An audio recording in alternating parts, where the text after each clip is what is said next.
ಮಂಗಳೂರು ವಿದ್ಯುತ್ ಸರಬರಾಜು ಕಂಪನಿಯ ಜನ್ನಾಪುರದ ಉಪವಿಭಾಗ ಶಾಖೆಯ ಕಚೇರಿ ಸಂಪೂರ್ಣ ಶಿಥಿಲಾವಸ್ಥೆಯಿಂದ ಕೂಡಿದ್ದು, ಕುಸಿಯುವ ಹಂತದಲ್ಲಿದ್ದು ಚಿನ್ನಿಗ ಗ್ರಾಮ ಪಂಚಾಯಿತಿಯ ಸಂಪೂರ್ಣ ನಿರ್ಲಕ್ಷ್ಯಕ್ಕೆ ಸಾಕ್ಷಿಯಾದ ಮೆಸ್ಕಾಂ ಕಚೇರಿಯಾಗಿದೆ.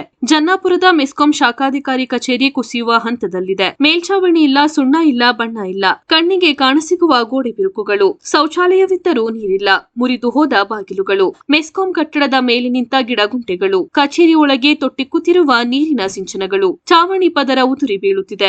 ಕೊಠಡಿಯ ಕಿಟಕಿಗಳು ಮುರಿದು ಬಿದ್ದಿವೆ, ಹೆಂಚುಗಳು ಮುರಿದು ಕೆಳಗೆ ಬಿದ್ದಿವೆ. ಇದರ ನಡುವೆಯೂ ಮೆಸ್ಕಾಂ ಸಿಬ್ಬಂದಿಗಳು ತಮ್ಮ ಕುಟುಂಬವನ್ನು ಲೆಕ್ಕಿಸದೆ ಒಂದು ಮೂಲೆಯಲ್ಲಿ ಕುಳಿತು ಜೀವ ಭಯದಿಂದ ಕರ್ತವ್ಯ ನಿರ್ವಹಿಸುತ್ತಿರುವುದು ಮನಕಲಕುವ ದೃಶ್ಯವಾಗಿದೆ. ಜನ್ನಾಪುರ ಮೆಸ್ಕಾಂ ಕಚೇರಿಗೆ ಕೂಗಳತೆ ದೂರದಲ್ಲಿರುವ ಚಿನ್ನಿಗ ಗ್ರಾಮ ಪಂಚಾಯಿತಿಗೆ ಈ ಕಟ್ಟಡದ ವ್ಯವಸ್ಥೆ ಕಾಣುತ್ತಿಲ್ಲವೇ? ಕಂಡರೂ ಮೌನವಾಗಿದ್ದಾರೆಯೇ? ಈ ಮೆಸ್ಕಾಂ ಕಟ್ಟಡ ಯಾವ ಹಂತದಲ್ಲಿಯಾದರೂ ಜಖಂಗೊಳ್ಳುವ ಸಾಧ್ಯತೆ ಇದೆ. ಹೇಳಿ ಕೇಳಿ ಮೆಸ್ಕಾಂ ಇಲಾಖೆ ಸಿಬ್ಬಂದಿಗಳು ಮಲೆನಾಡಿನ ಬೋರ್ಗರೆಯುವ ಮಳೆಯ ನಡುವೆಯೂ ತಮ್ಮ ಪ್ರಾಣದ ಹಂಗು ತೊರೆದು ಗಾಳಿ ಮಳೆಯೆನ್ನದೆ ಹಳ್ಳಿಗಳಲ್ಲಿ ಕರ್ತವ್ಯ ನಿರ್ವಹಿಸುತ್ತಾರೆ. ಕರ್ತವ್ಯ ಪೂರೈಸಿ ಕಚೇರಿಗೆ ಬಂದರೂ ಇಲ್ಲೂ ನೆಮ್ಮದಿ ಇಲ್ಲ. ಕಟ್ಟಡ ಯಾವಾಗ ಬಿದ್ದು ಹೋಗುತ್ತದೋ ಎಂಬ ಆತಂಕದಲ್ಲಿರುತ್ತಾರೆ. ಆದ್ದರಿಂದ ಕೂಡಲೇ ಗ್ರಾಮ ಪಂಚಾಯಿತಿ ಅಧ್ಯಕ್ಷರು ಮತ್ತು ಗ್ರಾಮ ಪಂಚಾಯಿತಿ ಅಭಿವೃದ್ಧಿ ಅಧಿಕಾರಿಗಳು ಕಟ್ಟಡದ ದುರಸ್ತಿ ಮಾಡಲು ಕ್ರಮ ಕೈಗೊಳ್ಳಬೇಕೆಂದು ಗ್ರಾಮಸ್ಥರು ಆಗ್ರಹಿಸಿದ್ದಾರೆ.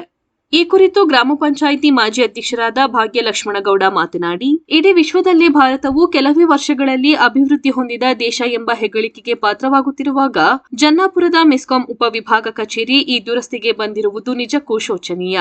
ಮೆಸ್ಕಾಂ ಇಲಾಖೆಯ ಸಿಬ್ಬಂದಿಗಳು ಜೀವ ಭಯದಲ್ಲಿ ಕಾರ್ಯನಿರ್ವಹಿಸುತ್ತಿದ್ದು, ಕೂಡಲೇ ಗ್ರಾಮ ಪಂಚಾಯಿತಿ ಅಧಿಕಾರಿಗಳು ತಮ್ಮ ಬೇಜವಾಬ್ದಾರಿ ಆಡಳಿತ ಬಿಟ್ಟು ಮೆಸ್ಕಾಂ ಕಚೇರಿ ದುರಸ್ತಿಪಡಿಸಬೇಕು. ಮಳೆಗಾಲ ಇನ್ನೇನು ಆರಂಭವಾಗಿದೆ. ಏನಾದರೂ ಅವಘಡ ಸಂಭವಿಸುವ ಮುನ್ನ ಎಚ್ಚೆತ್ತುಕೊಳ್ಳಿ, ಇಲ್ಲವಾದರೆ ಮುಂದೊಂದು ದಿನ ಗ್ರಾಮ ಪಂಚಾಯಿತಿ ಎದುರು ಪ್ರತಿಭಟನೆ ಮಾಡಲಾಗುವುದೆಂದು ಎಚ್ಚರಿಸಿದರು. ಯಾವ ಧೈರ್ಯದ ಮೇಲೆ ಕೂರ್ತೀರಿ ಬಿಲ್ಡಿಂಗ್ ಒಳಗಡೆ?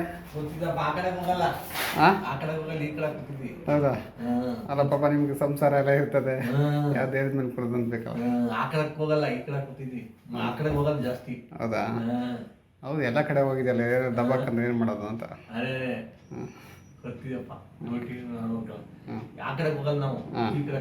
ಹೌದಾ? ಎಲ್ಲಿ ನೀರು ಬೀಳಲ್ಲ, ಎಲ್ಲಿ ಬೆಚ್ಚಗಿದೆ ಅಲ್ಲಿ ಬಿಡ್ತಾರೆ. ಹೌದಾ? ಹೌದಾ? ಸರಿ ಸರಿ, ಓಕೆ.